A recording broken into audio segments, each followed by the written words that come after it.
नमस्कार। प्रारब्ध पर आप सभी का स्वागत। मैं अवनीश। चैनल आपने सब्सक्राइब किया है, वीडियोस को आप लाइक करते हैं, शेयर करते हैं, बहुत बहुत धन्यवाद। बेल आइकन जरूर दबा लीजिए ताकि किसी भी अपलोड की सबसे पहले और सीधे सूचना आपको मिले। स्क्रीन के दूसरे हिस्से में 2-4 दिन स्कूल बंक करने के बाद व्यालोक जी उपस्थित हैं। व्यालोक जी, वही परंपरागत थाली आपके जिम्मे। और बहुत बहुत स्वागत, बहुत बहुत नमस्कार। भाई, जब इतने कड़े प्रिंसिपल के स्कूल में रहता है आदमी तो 2-4 दिन क्या, वो 2-4 दिन बाद में भी बंक मार देगा। दर्शकों श्रोताओं, कुछ काम से बंक मारा था। आप सभी का अभिवादन। संपादक जी को नमस्ते। जय सिया राम। जय जय श्री राम। दर्शकों, एक बार फिर चलते हैं जरा ममता बनर्जी के वेस्ट बंगाल में। ममता बनर्जी सीबीआई को दौड़ाती हैं, ममता बनर्जी ईडी को दौड़ाती हैं, और ममता बनर्जी कागज लूटने के साथ साथ, जैसा कि ईडी अपने सुप्रीम कोर्ट की रिट में कहती है, मोबाइल भी लूटती हैं। बहरहाल, मोबाइल लूटने वाली यशस्वी मुख्यमंत्री वेस्ट बंगाल की ममता बनर्जी जी, और शुभेंदु अधिकारी जैसे नेताओं को भी दौड़ाती हैं, कभी बीजेपी समर्थकों को दौड़ाती हैं, और उसके अलावा मतदाताओं को दौड़ाने का तो उनका पुराना रिकॉर्ड है, तो मतदाताओं को भी दौड़ाती हैं। लेकिन अब वो पत्रकारों को भी दौड़वा रही हैं। जी हाँ, एक जिला मुर्शिदाबाद, उससे तो आप परिचित होंगे। मुर्शिदाबाद का कितना सुंदर इतिहास है, ममता बनर्जी टाइप, ये आप जानते ही हैं। वहां एक जगह है बेलडांगा, वहां पे भाई लोगों ने हंगामा करना शुरू किया, और ये सूट करता है टीएमसी को, ममता बनर्जी को। सो ममता बनर्जी की पुलिस बड़े आराम से ये सारी हंगामा होते हुए देखती रही, और उस हंगामे के बीच में जो एक नया शिकार चुना है इस बार ममता बनर्जी के इकोसिस्टम ने, वो है पत्रकार।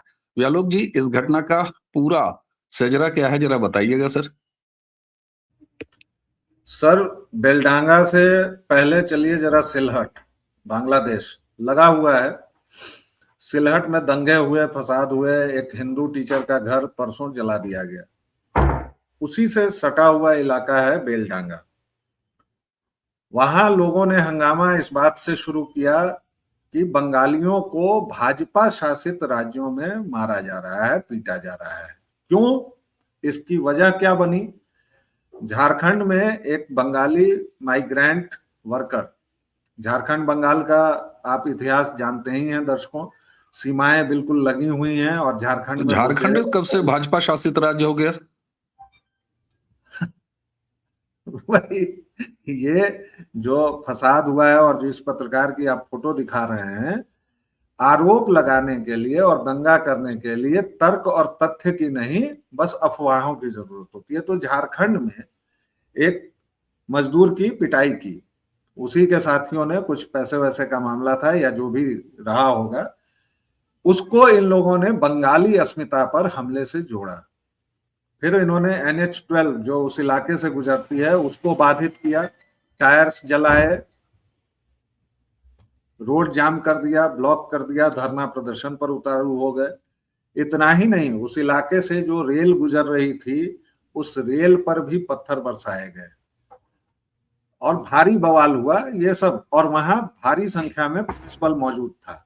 उसको कवर करने जी 24 घंटा, मतलब जी 24 आवर्स की पत्रकार ये शोमा मैती पहुंची। इन्होंने जब कवरेज चालू किया और लोगों से बातचीत शुरू की, उस दौरान जिहादियों ने इनको घेर लिया, मॉलेस्टेशन की कोशिश की, हमला किया, फिजिकल वायलेंस किया। उसके प्रमाण आप लोग देख चुके हैं। और 2 किलोमीटर तक, सर ध्यान दीजिएगा, 2 किलोमीटर तक जिहादियों की भीड़ ने इनको दौड़ाया, और ये सब भारी पुलिस बंदोबस्त के बीच हो रहा था, और पुलिस मूक दर्शक बन के देख रही थी। और ये तो पुलिस का कारनामा हुआ, पुलिस ने जो बहादुरी दिखाई वो मैंने बताई। अब चलिए जरा, बस इससे पहले कि आप आगे बढ़ें, हम अपनी नैतिकता का पालन करेंगे। हमने पत्रकार सोमा जी की तस्वीर, वो जो घायल अवस्था में है, जो ऑलरेडी पब्लिक डोमेन में है, उसको दिखाया, और हम ये मानते हैं कि हमारे दिखाने का उद्देश्य ये है कि क्या बर्बरता ये मजहबी करते हैं, पत्रकारों के साथ भी इतना उद्देश्य है। तो मुझे उम्मीद है कि सोमा जी अब स्वस्थ होंगी। जी, ये डिस्क्लेमर देना आवश्यक है, नैतिकता है हमारी, मैं इसे जरूरी समझता हूँ। जी। तो पुलिस वालों ने जो बहादुरी दिखाई जिहादियों के सामने, वो तो एक अलग मसला है। लेकिन इस प्रदेश की आपने उनका यशगान पर्याप्त कर ही दिया है। यशस्वी मुख्यमंत्री ममता बानो से जब लोगों ने पूछा कि आपके यहाँ पत्रकारों पर हमले हो रहे हैं और वो भी महिला पत्रकार है, आप महिला मुख्यमंत्री हैं, आप क्या बोल रही हैं, तो नो प्राइज फॉर गेसिंग ममता बानो ने कहा कि देखिए, सोमा को वहां नहीं जाना चाहिए था। एक चुनी हुई मुख्यमंत्री, हालांकि वो चुनी हुई नहीं है, मतलब जबरन बनी है, अपना चुनाव तो हार गई थी, लेकिन खैर एक प्रदेश की मुख्यमंत्री जिसके हाथ में लॉ एंड ऑर्डर की, न्याय व्यवस्था की सारी कमान होती है, वह खुद तो लूटपाट कर ही रही है। मजहबी भीड़ जब पत्रकार पर हमला कर रही है, महिला पत्रकार पर हमला कर रही है, तब वो बड़ी आसानी से बोल दे रही हैं कि उन्हें वहां नहीं जाना चाहिए था। यानी अब अगला कदम ये होगा कि बंगाल के कुछ इलाकों को आरक्षित कर दिया जाएगा कि यहाँ शरिया लॉ चलता है, यहाँ पर केवल और केवल मजहबी लोगों का आना जाना अलाउड है और यहाँ पर कोई हिंदू या काफिर न जाए। ये मैं आगे की भावना देख रहा हूं। 1947 दोहराया जाने वाला है, भारत एक विभाजन की कगार पर खड़ा है और अफसोस कि इसका मार्ग बंगाल प्रशस्त कर रहा है, वह बंगाल जो कभी क्रांतिकारियों की भूमि था, जो कभी सचिंद्र नाथ सान्याल, बाघा जतीन और विवेकानंद की भूमि था। जी, आपने कहा कि वेस्ट बंगाल से शुरू हो रहा है। मैं आपको गलत साबित करता हूँ। मुसलमान इलाका है, संवेदनशील इलाका है, और जैसे ही कोई मुसलमान इलाका होता है वो ससुरा संवेदनशील हो जाता है। ये भी गजब की संवेदना है। तुर्कमान गेट पर क्या हुआ था? वहां भी तो यही सवाल उठाए गए, भाई वो इलाका रात के 12-2 बजे जाने की क्या जरूरत थी? दिन के उजाले में क्यों नहीं गए? संवेदनशील इलाका है। ये कहा गया विपक्ष के द्वारा कि संवेदनशील इलाकों में आपको जाने की क्या जरूरत है? एक सवाल मेरे मन में आ रहा है, बंगाली ताक रहा है, उसको सब लौकाई दे रहा है। वो क्या खुली आंखों में मुर्शिदाबाद के उस पार बांग्लादेश में हिंदुओं के साथ हो रही हिंसा, प्रताड़ना इसको देख रहा है, या बेहयाई चरम पे है? थोड़ा सा कड़ा शब्द इस्तेमाल किया। सर देखिए, ऐसा है कि बेहयाई चरम पर है और मैं आपसे भी कड़े शब्दों का इस्तेमाल कर रहा हूं, क्योंकि बंक मार के मैं कोलकाता नहीं हूं और ये पहला ट्रिप मैंने लगाया है। थोड़ा बहुत, मतलब एकदम ऊपर झापर से, जिसको बिहारी में कहते हैं ना कि ऊपर झापर से देख लेना। इसके बाद आऊंगा, चुनाव के समय भी आऊंगा, जरूर आऊंगा। आप बंगाली हिंदू इतने गहरे इनर्शिया में है, इतनी गहरी जड़ता में है कि उसमें और मजहबी में आप फर्क नहीं कर पाएंगे। पूरी जमीन खाली छोड़ दी गई है। अगर आप किसी बंगाली हिंदू को ये सब कहेंगे, उसकी आंख जबरन ऐसे खोल के कहेंगे कि देखो ये मुर्शिदाबाद है, तो वो आपकी प्रसिद्ध दोस्त पजामा शेरवानी की तरह ये कहेगा कि दूसरे देशों के मामले में बोलने की हमें क्या जरूरत है, हमारा तो ये आंतरिक मामला नहीं है, ये तो बांग्लादेश का आंतरिक मामला है।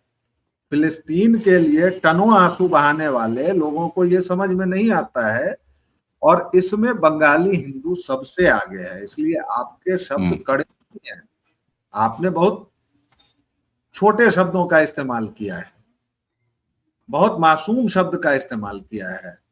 सीधी सी बात यह है कि बंगाली हिंदू इतनी गहरी नींद में है कि जल्द ही, मैंने जो बात कही कि बंगाल इस विभाजन का मार्ग प्रशस्त कर रहा है, आपने बिल्कुल सही कहा कि कोई भी इलाका जैसे ही मुसलमान बहुल होता है वह संवेदनशील हो जाता है। हमारे अपने देश में हजारों पाकिस्तान है, लेकिन सबसे पहले जहां आग शुरू होगी वो इलाका है पश्चिम बंगाल। ठीक है, आपने इतनी निराशाजनक जो सिचुएशन है, और निश्चित आपने अपनी खुली आंखों से देखा है, उन बंद आंखों को, उन बंद कानों को, उन बंद दिमागों को, तो निश्चित तौर पर आपकी बात को मैं कैसे कह सकता हूँ। लेकिन ये 2014 के बाद जो भारतीय जनता पार्टी का विस्तार है और धीरे धीरे धीरे धीरे भारतीय जनता पार्टी वेस्ट बंगाल में आगे बढ़ रही है, मैं चुनावी नतीजों में बात कर रहा हूँ, राजनैतिक रूप से बात कर रहा हूँ, क्योंकि अल्टीमेटली इन्हीं से आप सत्ता परिवर्तन करेंगे। और सत्ता परिवर्तन के बाद ही हमने ये देखा है कि बहुत सारी ऐसी जगहें हैं जो पहले कुछ और थी, अब कुछ और हैं। मैं कितने उदाहरण दूं, अरे बिहारी पहले कुछ और था, अब कुछ और है। उत्तर प्रदेश पहले कुछ और था, कुछ और है। तो ये जागरण कहाँ हो रहा है? देखिए, बंगाल के हिंदुओं में चर्निंग तो है। मैंने निराशाजनक बात इसलिए कही है क्योंकि चोट जब कठोर होती है, जब आप लालू प्रसाद यादव का शासन देख लेते हैं तो उसके बाद ही आप नीतीश कुमार को लाते हैं। जब आप समाजवादी पार्टी को भुगत चुके होते हैं तब आप माननीय योगी आदित्यनाथ को लाते हैं, और जब आप असम में पूरी तरह से बर्बाद हो चुके होते हैं तब आप वहां हिमंता को लाते हैं। ये हम हिंदुओं की आदत है, इसलिए मैंने थोड़ी निराशाजनक बात कही। देखिए, आरजी कार मामले को मैं यहाँ लाना चाहूंगा। उस वक्त तथाकथित भद्रो लोग, और ये शब्द भी मुझे बड़ा अजीब सा लगता है क्योंकि जितने अभद्र इस वर्ग में हैं उतने किसी भी वर्ग में नहीं है। तो ये नहीं, वो अर्बन अभद्रो, मिडिल क्लास है, वो अर्बन मिडिल क्लास है, तो ये जो अर्बन लोअर मिडिल क्लास बोलिए उसको, मिडिल तो क्लास ये भी। अर्बन लोअर मिडिल क्लास और मिडिल क्लास जो है, इन हाँ, लोगों को टीएमसी के गुंडे वोट तक नहीं देने देते हैं साहब। और इस बार चुनाव आयोग हाई राइज अपार्टमेंट्स में अलग से बूथ बना रहा है। यही अलग आपको बूथ बना, मिनी बंगाल बूथ। की कानून व्यवस्था के बारे में इससे बड़ी बात और क्या होगी। और मजाक सुनिए ना, मजाक तो सुनिए, उसको मिनी बूथ बोला है। हमने कहा कि बस भैया अब तो मिनी बूथ के अलावा जो है वो ब्लिंकिट वालों को भी ये जिम्मेदारी सौंप दो, ब्लिंकिट, जोमेटो या इस टाइप के लोगों को, कि वो जाएं और वोट की डिलीवरी करा के चले आए। अद्भुत दृश्य है। और इस पर जिस तरह से यहाँ की मुख्यमंत्री विक्षिप्त हो गई हैं, और मैंने बार बार ये कहा है कि ममता बनर्जी को सचिवालय से उठाकर तुरंत किसी मेंटल असाइलम में ले जाया जाए, डॉक्टर्स की पूरी टीम बैठे। यह महिला जो विक्षिप्त है एक पूरे प्रदेश को, 9 करोड़ बंगालियों के भाग्य का निर्धारण कैसे कर सकती है? एकदम सही बात। और अच्छा। बंगाली हाँ, हिंदुओं की जो आपने बात कही, निराशाजनक बात मैंने शुरू में जो कही, वो इसलिए कि परसेंटेज जो है वो इतना धीरे धीरे बढ़ रहा है ना। बढ़ रहा है। जैसे पिछले चुनाव में भी बहुत सारे विश्लेषकों ने कह दिया था कि अरे इस बार तो भाजपा आ रही है, इस बार तो भाजपा आ रही है। भाजपा इस बार टक्कर दे रही है, लेकिन आ रही है कि नहीं ये बंगाली हिंदू समाज को तय करना है। बिल्कुल इसीलिए ठीक बात है। अच्छा, मैंने बात कही। ठीक बात है। पिछले विधानसभा चुनाव में आप जिस महानगर कोलकाता में बैठे हुए हैं, दरअसल कोलकाता ने तो पूरी तरह से सफाया ही किया था। कलकत्ता ने एक पैसे का समर्थन नहीं किया था बीजेपी का। अगर आप अर्बन देखें तो हो सकता है कि आपकी स्थिति वही है कि अगर कोई विदेशी जो है वो पहली बार भारत आए, उसको सीधे लद्दाख में उतार दिया जाए और थोड़ी देर वो लद्दाख घूमे और वहीं से चला जाए, तो वो तो कहेगा अरे भारत तो प्योर स्विट्जरलैंड का अब्बा है, स्विट्जरलैंड का बाप है, वहां पर पहाड़ है, एक पहाड़ी देश है। तो इस टाइप की भी चीज हो सकी कि क्योंकि आपका सैंपल जो है बहुत छोटा है अभी फिलहाल। कई दौरे आपके और होंगे और प्रयास मैं भी करूंगा कि आपको ज्वाइन करूं। एक बार तो बंगाल आना ही है इलेक्शन के दौरान। अब एक चीज और मैं पूछता हूँ, जरा दूसरी तरफ चलें। ममता बनर्जी ने ये जो ईडी का कांड किया है, लूट का कांड किया है, हालांकि इसमें कलकत्ता हाई कोर्ट में भी वो ठीक ठाक फंसी और सुप्रीम कोर्ट में भी अभी वो ठीक ठाक फंसी। अब आप उस पर मत चले जाइएगा, हैं, कि कोर्ट ने क्या किया, कोर्ट ने क्या किया। इस पर हम एक अलग एपिसोड करेंगे। हैं, एक दो मामले और इकट्ठे हो रहे हैं बहुत जल्द। सवाल ये होता है कि ममता बनर्जी ने ये करके क्या दो तरीके का संदेश दिया है। एक तो जो टीएमसी का काडर जिसका शोल्डर थोड़ा डाउन हो गया था, उसको उन्होंने जोश फूंकने का काम किया कि देखो हम अभी भी गुंडी हैं और हम जो है अमित शाह की ऐसी तैसी कर देगा, हम जो है सेंटर का ऐसी तैसी कर देगा, पहला। दूसरा, क्या उन्होंने हिंदू वोटर के मन में ये खौफ भी पैदा किया है कि अरे हमारी गुंडई अभी बाकी है और अगर हमको वोट नहीं दिया तो उसके बाद हम तुम्हारा क्या हाल करेगा। क्या आप ये मानते हैं कि ममता बनर्जी का ये स्ट्रेटेजी थी जिसके तहत इन्होंने ये कांड किया है? बाकी कोयला घोटाले से फाइल चुराना, हटाना, सबूत नष्ट करना, ये तो अलग बात है। देखिए, बिल्कुल 100% उन्होंने अपने काडर्स को, और काडर्स से ज्यादा मोहम्मदवादियों को यह संदेश दिया है कि हम आपके साथ पूरी तत्परता और मजबूती के साथ खड़े हैं। बंगाल की लगभग 1/3 सीट, 1/3 तो थोड़ा ज्यादा हो जाएगा, लेकिन दर्जनों सीटें ऐसी हैं जिस पर प्योरली 30 से 40% मोहम्मदवादी जनसंख्या का आधिपत्य है। और वो इस वोट को अपनी मुट्ठी में रखना चाहती हैं, क्योंकि उधर ओवैसी की सुगबुगाहट हो रही है, ओवैसी अपने पांव फैला रहे हैं। और आपने अभी महाराष्ट्र के चुनाव में देखा ही है, इस्लाम पार्टी हाँ, अच्छा कर मालेगांव वाली और अच्छा कर रहे हैं।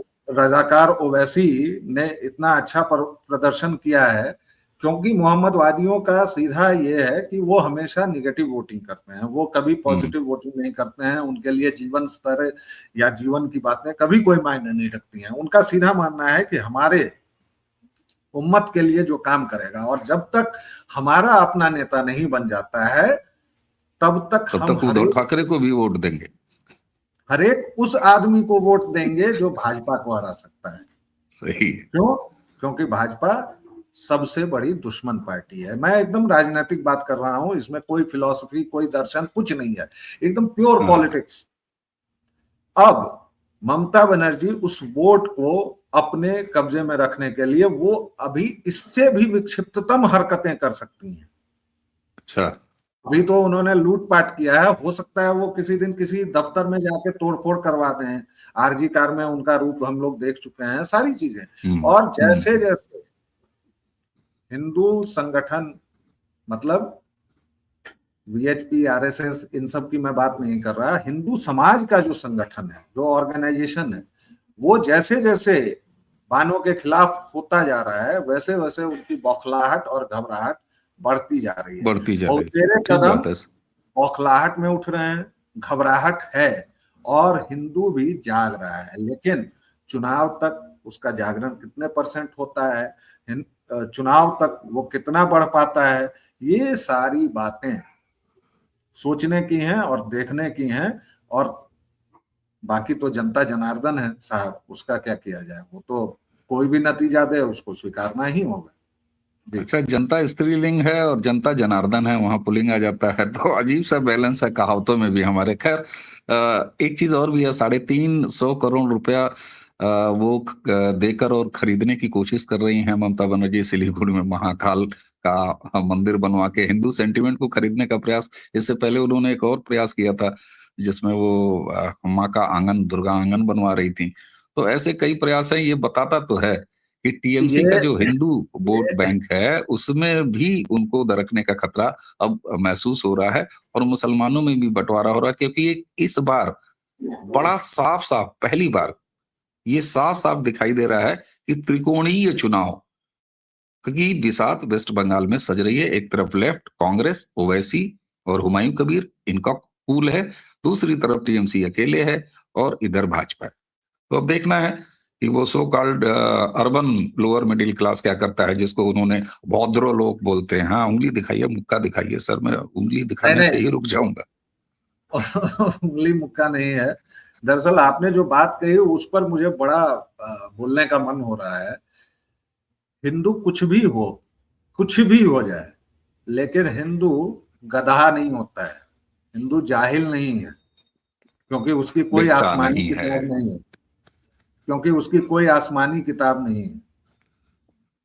हिंदू बड़े आराम से देख रहा है कि ये जो महाकाल मंदिर है, भैया हरबरी के ब्याह में कनपटी में से नूर हो जाला है, हमरा यहाँ के ठीक बात। कहावत था। हमने राहुल विंची को धोती पहने हुए लटपटाते, लड़खड़ाते, गिरते, पड़ते भी देखा है। हिंदू सब देखता है, और हिंदू चुपके से इलाज कर देता है, यूपी और बिहार की तरह। ठीक बात। ममता बानो ने महाकाल मंदिर का ये जो इनॉग्रेशन या शिलान्यास कब किया था सर? खरमास में। खरमास को हिंदू क्या मानते हैं? एक पत्ती तक नहीं खरीदते साहब हम लोग, एक शुभ काम छोड़ दीजिए, मतलब हम हर एक वो काम टाल देते हैं कि भाई इस महीने हम लोग नहीं करेंगे। और ये ठीक बात। देवी जी चली, देवी जी तो खैर नहीं है, ये मोहतरमा चली मंदिर बनवाने और दुर्गा माँ का आंगन। अरे ठीक है, हिंदू कुछ भी हो सकता है, भ्रष्ट हो सकता है, चोर हो सकता है, लवार हो सकता है, लेकिन जाहिल बिकाऊ नहीं नहीं है। होता। जाहिल जहालत और की बिकाऊ नहीं हो सकता। नहीं चलेगी जी। जाहिल और बिकाऊ नहीं हो सकता, यही उम्मीद है। और एक चीज है कि जो कुछ भी बांग्लादेश में हो रहा है, बंगाल का हिंदू अपने ऊपर उसे होता हुआ देख रहा है। और ममता बनर्जी के राज में, इससे पहले लेफ्ट के राज में, जो बंगाल के डेमोग्राफी का इन्होंने हाल किया है, और आज भी जो हाल है, कि ममता बनर्जी को कहना पड़ता है कि बेलडांगे में जाने की जरूरत क्या थी एक पत्रकार को। अब आप सोचिए, जब हम आप इसे इस तरीके से ले रहे हैं तो बंगाल का समाज कैसे ले रहा है। लेकिन ये रफ्तार थोड़ी कम है, हिंदुओं की रफ्तार वैसे भी थोड़ी कम होती है, और बड़ा आसान उपाय है, इसलिए रफ्तार थोड़ी सी बढ़ा देनी होगी बस। व्यालोक जी, 2 उंगलियों से ये हिंदुओं की क्रांति लगातार जारी रहनी चाहिए। एक पर लोकतंत्र की स्याही, दूसरे से ईवीएम की बटन दबाई और काम होगा, हो रहा है। व्यालोक जी, आपने हमें समय दिया, बहुत बहुत धन्यवाद। कोलकाता में जाइए, बढ़िया सा स्ट्रीट फूड खाइए, मुझे कोलकाता के स्ट्रीट फूड बड़े अच्छे लगते हैं, तो स्ट्रीट फूड खाइए और आनंद लीजिए। आप मछली वछली खाते नहीं हैं, तो इसलिए वो सब तो आप देख आइए, घूम आइए। उम्मीद है दर्शकों आज की चर्चा आपको पसंद आई होगी। व्यालोक जी की स्कूल बंकिंग अब बंद, तो नियमित हो जाएंगे, इसलिए हमारी पूजा वाली थाली भी इनके लिए कल फिर तैयार रहेगी, अगर ये यात्रा में नहीं रहे तो। चैनल को आपने सब्सक्राइब किया है, वीडियोस को आप लाइक करते हैं, शेयर करते हैं, बहुत बहुत धन्यवाद। बेल आइकन जरूर दबा लीजिए ताकि किसी भी अपलोड की सूचना सीधे आपको मिले। और अगर बिना सब्सक्राइब किए ये वीडियो आप देख रहे हैं तो बहुत गलत कर रहे हैं, ऐसा गलत काम आप बिल्कुल मत कीजिए। व्यालोक जी व्यालोक वाणी पर भी पाए जाते हैं, उस चैनल को भी आप स्नेह दीजिए। तो आज की ये चर्चा, दिन का पहला वीडियो अब यहीं समाप्त करते हैं। मुझे यानी अमीश और व्यालोक दोनों को आज्ञा दीजिए। नमस्कार, प्रणाम, जय जय श्री राम। जय सिया राम।